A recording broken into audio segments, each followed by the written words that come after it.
అమరావతిలో ఆలయ విస్తరణ పనులకు భూమి పూజ చేసిన సీఎం చంద్రబాబు నాయుడు. వెంకటేశ్వర స్వామికి అప్రతిష్ఠ తెచ్చే పని ఎప్పుడూ కూడా చెయ్యనివ్వనని స్పష్టీకరణ.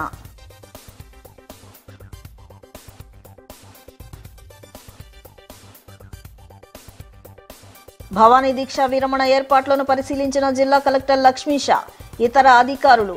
దీక్ష విరమణలు సమీపంలోగా అన్ని ఏర్పాట్లు సజావుగా పూర్తి చేయాలని అధికారులకు సూచన.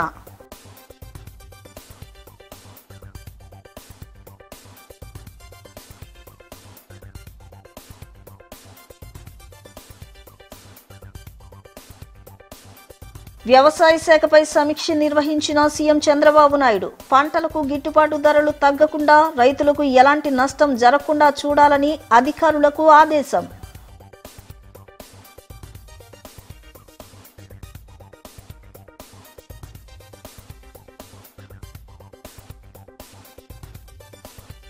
ఇరవై ఏళ్లుగా పరిష్కారం కాని గుణదల ఆర్యూబీ సమస్యకు మోక్షం లభించిందన్న ఎంపీ కేశినేని శివనాథ్. మరో 2 ఆర్యూబీలకు కూడా ఆమోదించారని, త్వరలో టెండర్లు ఆహ్వానిస్తామని వెల్లడి.